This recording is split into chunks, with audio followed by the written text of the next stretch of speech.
할렐루야. 네, 잘 지내셨나요? 이 시간이 참 기쁜 시간입니다.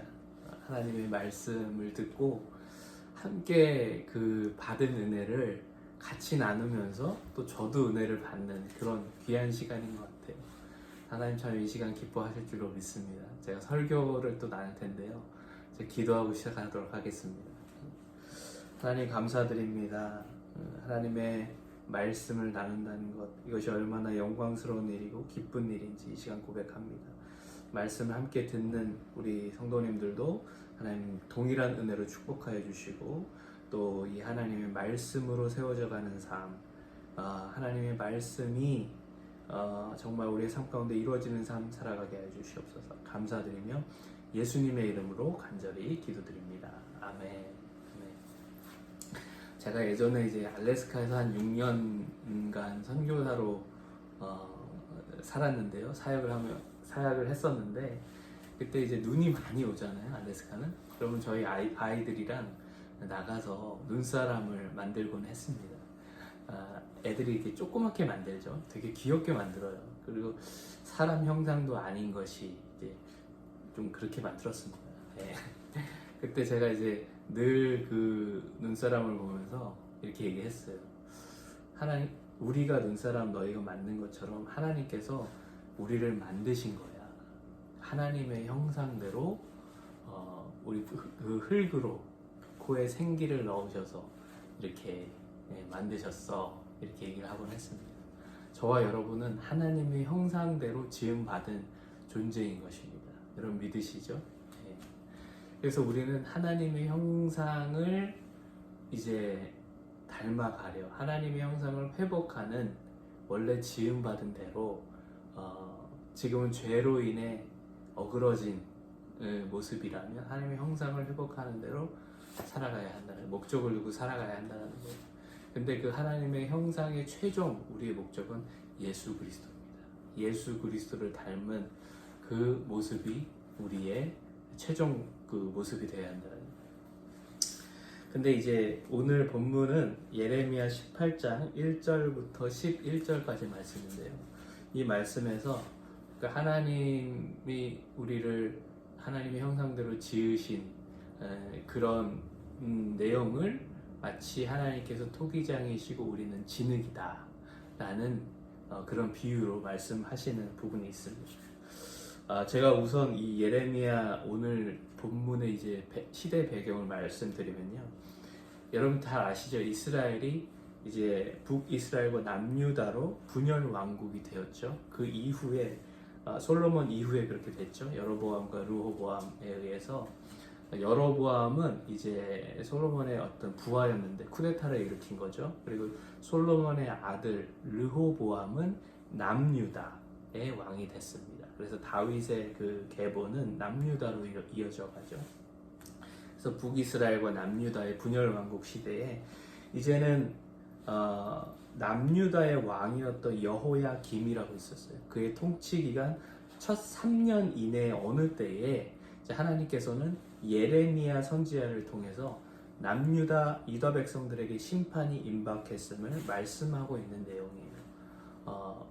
여러분 이제 남유다는 나중에 이제 바벨론에 의해서 멸망당하게 되는데, 그 전에 하나님께서 너희들 회개하지 않으면 너희들이 심판받을 거야. 이제 포로를 끌려갈 거야. 그러니 회개하고 나에게 돌아와라. 그래서 많은 선지자들을 보내셨는데 그 중에 정말 유명한 분이 예레미야 선지자죠. 그래서 이렇게 하나님께서 돌아와라 이렇게 회개의 그런 메시지를 예레미야를 통해 말씀하셨어요. 예레미야 2장부터 20장까지에 걸쳐서 9번 남유다의 심판에 관한 예언이 막 하나님께서 예언을 말씀하시는데, 그 중에 마지막 9번째 말씀에 해당되는 그 심판과 회개에 대한 메시지를 오늘 본문에서 이렇게 전하고 있는 거예요. 특히 하나님께서는 남유다에 대한 심판과 회개에 대해 말씀하시면서 제가 말씀드린 것처럼 하나님 자신을 토기장이로, 이스라엘을 진흙으로 비유하시면서 말씀하시기 시작하십니다. 제가 2절을 읽어드리면요, 이렇게 말씀하세요. 하나님께서 예레미야에게 너는 일어나 토기장이의 집으로 내려가라. 내가 거기에서 내 말을 너에게 들려주리라 이렇게 말씀하셨어요. 이때 당시 하나님께서는 많은 수요가 있던 토기를 만드는 토기장의 집으로 예레미야를 가게 하십니다. 그리고 하나님께서는 예레미야 선지자에게 토기장의 집으로 가게 되면 내가 거기에서 이스라엘 백성들을 향한 말씀을 너에게 예언의 말씀을 하게 될 것이다 이렇게 말씀하시는 거예요. 그리고 4절을 보시면 이제 토기장이가 진흙으로 그 그릇을 만드는 모습을 예레미야가 보게 되는데 4절에서 그 그릇이 토기장의 손에서 터지고 그 토기장이가 다시 그 그릇으로 자기 의견에 좋은 대로 다른 그릇은 만드는 그런 내용을 기록하고 있어요. 그 모습을 예레미야가 보게 된다는 거예요. 그래서 토기장이가 자신의 좋은 대로 그 토기장이가 잘 나오면 놔두고 아니면 다시 깨트려서 빚는 그런 토기장의 목적대로 그릇을 빚어가는 그런 모습을 예레미야에게 보게 하시는 거예요. 그러면서 6절에 이렇게 말씀하십니다. 여호와의 말씀이니라 이스라엘 족속아 이 토기장이가 하는 것 같이 내가 능히 너희에게 행하지 못하겠느냐. 이스라엘 족속아 진흙이 토기장이의 손에 있음 같이 너희가 내 손에 있느니라. 지금 하나님께서는 우리가 잘 아는 대로 자신을 토기장이로 이스라엘 백성들을 진흙으로 비유해서 말씀하고 계시는데 하나님께서 왜 이렇게 말씀하셨을까요? 내가 나의 목적대로 너희를 빚어갈 수 있다. 왜 이렇게 말씀하셨을까요? 지금 하나님께서는요, 하나님의 주권으로 아브라함을 통해 이스라엘을 택하셨어요. 근데 이 이스라엘 백성들이 하나님께서 이들을 택하신 목적대로 살지 않고 있었기 때문에 죄악으로 우상숭배하는 삶을 살 수 있었기 때문에 이렇게 지금 심판의 비유를 이렇게 토기장이와 진흙의 비유로 말씀하시나요? 너희들이 이 목적대로 행하지 않으면 심판받을 거야. 토기장이가 이 진흙을 다시 빚는 것처럼 너희들을 그렇게 다시 빚을 수 있어. 빨리 그 전에 회개하고 돌아와. 이렇게 비유를 통해 말씀하시고 계시다라는 거예요. 여러분, 하나님께서 이스라엘을 택하신 목적이 무엇이었을까요? 첫 번째는요, 하나님 왕 되신 나라를 살면서 그 안에서 생명과 기쁨을 누리기를 원하셨다는 거예요. 그래서 그들을 출애굽시키시고 그 광야에서 만나와 메추라기 구름기도 불기도로 인도하셔서 가나안 땅으로 들어오게 하셔서 젖과 꿀이 흐르는 가나안 땅에서 그런 하나님의 축복을 그렇게 하나님께서 은혜를 베풀어 주신 거예요. 그럼에도 불구하고 그들은 그 축복을 우상으로 섬겼고요. 그 가나안 땅에 있던 다른 신들을 그들이 우상으로 섬기기 시작하는 삶을 살았다는 거예요. 그래서 그 우상 숭배하는 삶 가운데 하나님 주시는 축복과 생명을 누리기는커녕 사망의 길로 걸어가고 있었다는 거예요. 그래서 하나님께서는 그 첫 번째 목적이셨던 하나님의 왕 되신 나라, 그 하나님과 교제하며 그 축복을 하나님 안에서 누리는 생명의 축복을 누리는 삶을 다시금 살아라, 회개하고 돌아오라 말씀하시는 거예요. 그래서 첫 번째는 그들이 하나님의 생명을 누리는 그런 하나님의 형상을 회복하는 민족이 되기를 원하셨던 것이 그들 택하신 첫 번째 목적이셨고요. 두 번째 목적은 뭐였냐면 이스라엘 백성들을 택하신 두 번째 목적은 그들을 통해서 그들이 하나님의 형상을 회복하면 다른 민족들, 열방의 다른 세계의 다른 열방들이 이스라엘을 통해 하나님의 형상을 보고 하나님께 돌아오는데 쓰임받는 그 이스라엘 민족을 쓰시길 원하셨다는 거예요. 축복의 통로로. 여러분 이해되시죠? 첫 번째 하나님과 화목돼서 생명을 누리는 민족. 두 번째는 그들을 통해 다른 열방들을 다 구원하기 원하신다는 그런 목적이 있었다는 거예요. 근데 그렇게 하나님 그런 목적을 가지셨고 그래서 계속 말씀하시는 거예요. 나는 너희 창조자이고 주권자이다. 너희는 내가 만든 피조물이고 나는 어떤 이 목적들을 가지고 너희를 택했다. 너희 빨리 회개하고 다시 이 형상을 회복하고 이 하나님의 축복을 다시 누리는 삶을 살아라 말씀하시는 거예요. 빨리 죄악된 길에서 회개하고 돌아와라 그러시는 거예요. 그렇지 않으면 심판받을 것이다 그러는 거예요. 그러시는 거예요. 그러시면서 8절부터 10절까지 말씀에서는 하나님의 주권으로 택함받은 백성들이 악에서 돌이키고 회개하고 돌아오면 재앙을 거두어 가실 것이고, 그러나 반면에 계속해서 죄악된 삶을 살아간다면 심판이 임할 것을 말씀하고 계십니다. 이게 오늘 본문의 주요 내용이에요. 자, 제가 말씀드린 대로 하나님께서는 하나님의 목적을 가지시고, 그쵸? 이스라엘 백성들을 택하셨지만 그들은 하나님의 목적에 맞지 않는 삶을 살아가고 있었어요. 근데 제가 이 말씀을 묵상하면서 이런 의문이 들었어요. 근데 또 깨달음도 같이 왔어요. 자, 제가 질문을 드려볼게요. 여러분, 토기장이가 진흙으로 토기를 빚어내는데, 토기를 빚는데 실수를 할 수 있을까요? 없을까요? 실수를 할 수 있죠. 그렇죠? 그래서 4절 말씀처럼 진흙으로 만든 그릇이 토기장의 손에서 터짐에 그가 그것으로 자기 의견에 좋은 대로 다른 그릇을 만들더라. 토기장이 실수하기 때문에 다시 잘못 나오면 다시 빚게 되는 거예요. 근데 제가 질문 드려볼게요. 그러면 하나님께서 토기장이라고 하셨는데 우린 진흙이고, 그럼 토기장이 대신 하나님은 실수가 있으신 분일까요? 없으신 분일까요? 실수가 없으신 분이세요. 그렇죠? 하나님은 실수가 없으신 토기장이세요. 근데 왜 마치 사람인 토기장이가 실수를 하는 것처럼 왜 이스라엘 백성들이 이렇게 실수로 빚어진 것 같이, 또 우리의 삶이 때로는 실수로 빚어지는 것처럼 이렇게 하나님의 목적대로 살지 못할 때가 있을까요? 하나님이 실수하신 걸까요? 그렇지 않다라는 거예요. 제가 이 부분을 묵상하는데 이런 깨달음이 왔습니다. 자, 들어보세요. 그 이유는 이스라엘 백성들이 지금 이렇게 실수한 것처럼, 하나님이 실수하신 것처럼 잘못 살아가고 우리의 삶도 때로는 그런 이유가 하나님께서 실수하신 것이 아니라 진흙인 이스라엘 백성들과 우리에게 하나님께서 자유의지를 주셨기 때문이다.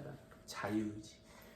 이스라엘 백성들과 우리에게 자유의지가 있기 때문에 우리가 하나님의 지으신 목적대로 살지 못할 때가 있다는 거예요. 여러분, 중요한 얘기인데요. 들어보세요. 하나님께서는 우리를 로봇처럼 만들지 않으셨어요. 그래서 이 토기장이가 무생물인 그냥 토기를 빚을 때 진흙으로, 그냥 진흙이 아무 자유의지가 없어서 그냥 토기장이 마음대로 빚잖아요. 그런 것이 아니라 우리를 로봇처럼 만들지 않으시고 진흙인 우리는 자유의지를 가지고 하나님 말씀에 순종하기도 하고 안 할 수도 있다라는 거예요. 여러분, 하나님께서는 우리를 무작정 우리가 로봇처럼 하나님을 무작정 사랑하는 걸 원하시는 게 아니에요. 무작정 그냥 하나님께서 너 예배 안 드리면 너 혼나? 이래서 강압적으로 우리에게 예배를 받기 원하시는 분이 아니세요. 자, 하나님께서 아담과 하와를 지으시고요. 그들에게 자유의지를 주셨어요. 그러시면서 너희가 하나님 명령을 지켜서 선악과를 따먹지 말아라. 너의 자유의지로 따먹지 말아라 말씀하신 거예요. 그러나 그들은 하나님 되고자 했기 때문에 사탄의 유혹을 받아서 자유의지로 선악과를 따먹게 된 거예요.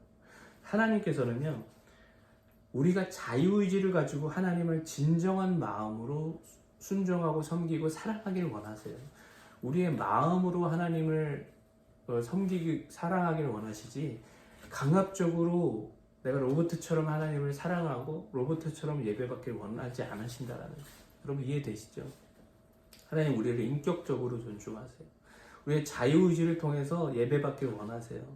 우리의 자유의지를 통해서 하나님께서 우리를 빚어가기를 원하신다라는 거예요. 우리가 우리의 순종을 통해서, 우리의 섬김을 통해서, 우리의 정말 자유의지로 하나님을 경외함을 통해서 우리를 빚어가기를 원하신다라는 거예요.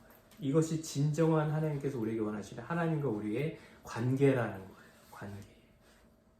네. 우리가 정말 우리의 자유의지를 가지고 죄악을 멀리하기를 원하신다는 거예요. 우리의 삶 가운데 자유의지를 가지고 나에게 유혹하는 그 선악과를 따먹지 않기를 원하신다는 거예요. 로봇처럼 하는 게 아니라 오늘 이제 뭐 주일날 예배 가는 것을 로봇처럼 그런 것이 아니라 내가 신령과 진정으로 내 마음을 다해서 하나님께 예배하고 하나님 사랑합니다 그 고백을 받기를 원하신다는 거예요.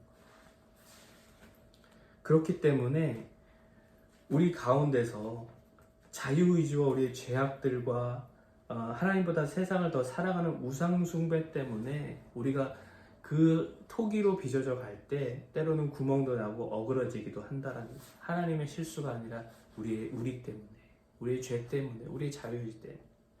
그래서 우리에게 중요한 것은요 무엇이냐면 내가 doing을 하기보다 being이 먼저 되어야 한다. 내가 내 자유의지로 내가 무엇을 하려고 하기보다 그것보다 내가 하나님의 형상으로 being 되어지는 그것을 내 자유의지로 먼저 이루어야 한다라는 거예요.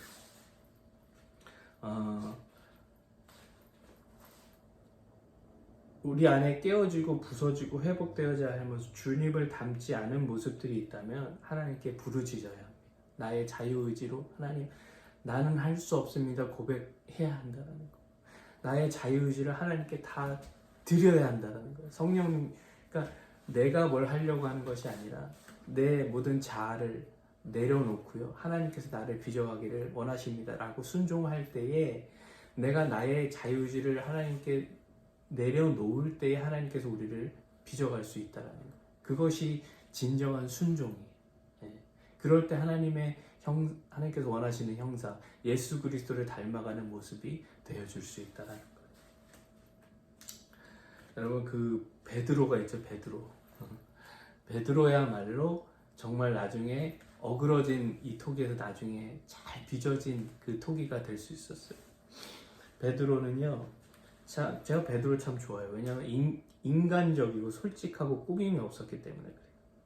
베드로의 삶을 보면 그냥 어부의 삶, 하루는 그냥 일상의 삶에서 어김없이 그날도 고기를 잡고 있었어요. 그러나 베드로에게 주님께서 하루는 찾아오세요. 그리고 나를 따라오라. 내가 너를 사람을 낚는 어부가 되게 하리라. 그 말씀을 듣자마자 그는 자신의 생계 수단이었던 그물을 다 던져버리고요. 자신이 의지했던 거 던져버리고 예수님을 따르게 돼요. 참 이렇게 이런 신앙적인 결단, 이런 참 성격은 배워야 하는 것 같아요. 베드로의 이런 성격, 그냥 하나님 그냥 다른 거 생각하지 않고 하나님 다 따라가는 그 모습. 그리고 베드로는 주님을 참 많이 사랑했던 것 같습니다. 주는 그리스도시요 살아계신 하나님의 아들이시니다라는 그 고백, 베드로의 삶의 신앙 고백과도 같은 그런 말씀이었어요. 그런 고백도 하고요. 그는 예수님을 따라다니면서 예수님께서 선포하시는 하나님의 나라, 그리고 예수님께서 행하시는 모든 기적들을 다 경험했어요. 눈으로 봤어요. 그리고 그는요, 물 위로 걸어오신 예수님을 맞이하러 같이 나가서 몇 발자국을 걷기도 했어요. 물론 의심이 생겨서 풍랑을 보고 물 아래 이렇게 가라앉기도 했지만, 그렇죠? 그러나 몇 발자국 걷기도 했어요.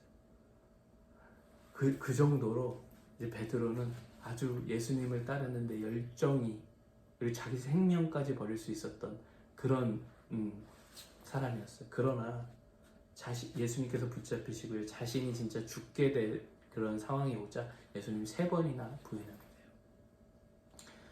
어떻게 보면 자신의 힘으로 예수님을 따라왔던 이 토기의 모습은 이렇게 어그러지고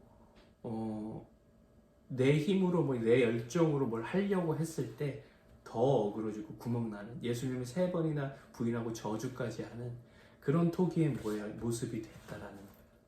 그러나 그가 부활하신 예수님을 다시 만난 후에 예수님께서 그를 회복시켜 주시죠. 요한의 아들 시몬아, 너가 나를 사랑하느냐? 3번. 요한복음 21장에서 예수님께서 베드로에게 너가 나를 사랑하느냐? 3번 다시 말씀하시면서 3번 부인했던 그 베드로의 그런 마음을 회복시켜 주십니다. 좌절과 절망과 그런 나는 이제 더 이상 쓸모없는 토기야 라고 다시 어부의 삶을 살아가던 그 베드로의 그 토기의 모습을 주님께서 회복시켜 주시게 돼요. 그러면서 내 양을 먹이라, 내 양을 치라 라는 사명자의 토기로, 하나님께서 원래 원하셨던 그 토기의 모습으로 베드로를 다시 빚어주십니다. 그리고 베드로는 오순절 성령 강림절 이후에 성령 세례를 받고 난 이후에 성령 충만하여져서 초대교회 반석으로 거듭나요. 그리고 이전에는 자신의 열정으로 말고의 귀를 자르는 그런 어그러진 토기의 모습이었지만, 이제 후로는 금과 은은 나 없으나 내게 있는 것으로 내게 주니 곧 나사렛 예수의 이름으로 일어나 걸으라 선포하는 하나님의 걸작품의 토기의 모습을 회복했다라는 것. 하나님께서는 저와 여러분도 하나님의 위대한 걸작품으로 빚어가기를 원하시는 줄로 믿습니다. 베드로보다 못하게 날마다 쓰러지고 넘어지고 그런 우리의 어그러진 우리의 자유의지 때문에 날마다 그렇게 이렇게 하나님의 뜻을 이루지 못하는 토기의 모습으로 살고 있는 우리에게 오늘도 다가오셔서 우리를 회복시켜 주시고 우리를 다시금 빚어가기를 원하신다. 여러분, 그럴 때 우리가 해야 할 일은 나의 자유의지를 성령님께 내어드리는 거예요. 내가 나를 막 빚으려고 하고 내가 여러분, 이게 포인트예요. 우리는 죄에 안 지려고 노력해요. 그쵸?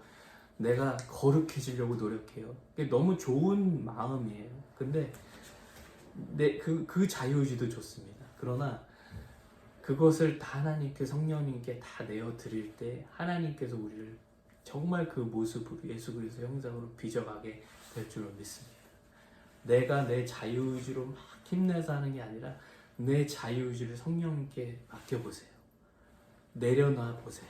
그러면 하나님께서, 성령님께서 우리를 예수 그리스도의 형상으로 빚어가게 될 줄로 믿습니다. 여러분, 토기의 모습이 아담과 하와가 그렇게 어그러진 모습이 됐으니까 바로 그 자기의 자유의지를 자기가 원하는 곳으로 썼기 때문에 그래요. 자기가 하나님 되고자 했던, 너가 하나님 될 수 있어, 이 선악과를 먹으면 눈이 밝아져서 선악을 분별하고 하나님처럼 될 수 있어 라는 사탄의 유혹으로 자신이 하나님 되고자 원했던 거예요. 그 자유의지를 그래서 선악과를 따먹는 데 썼던 거예요. 여러분, 우리의 자유의지를 나의 꿈과 뜻을 이루는 데 쓰게 된다면 결국 이렇게 된다. 아담과 하와처럼 된다는 거예요. 그 토기의 모습은 어그러지고 구멍이 나는, 하나님의 형상을 드러내지 못하고 회복되지 못하고 오히려 하나님의 영광을 가리는 모습이 될 수 있다는 거예요.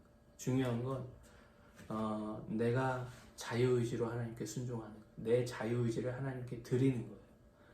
드릴 때 내가 내 마음대로 못하고 정말 로봇처럼 되는 게 아니야 라고 그렇게 되는 것이 아니라, 그럴 때 정말 우리가 하나님께서 원하시는 그 토기의 모양으로 빚어지게 될 줄로 믿습니다. 그 모습은 가장 아름다운 모습, 예수 그리스도의 형상을 닮은 모습이 된다는 거예요.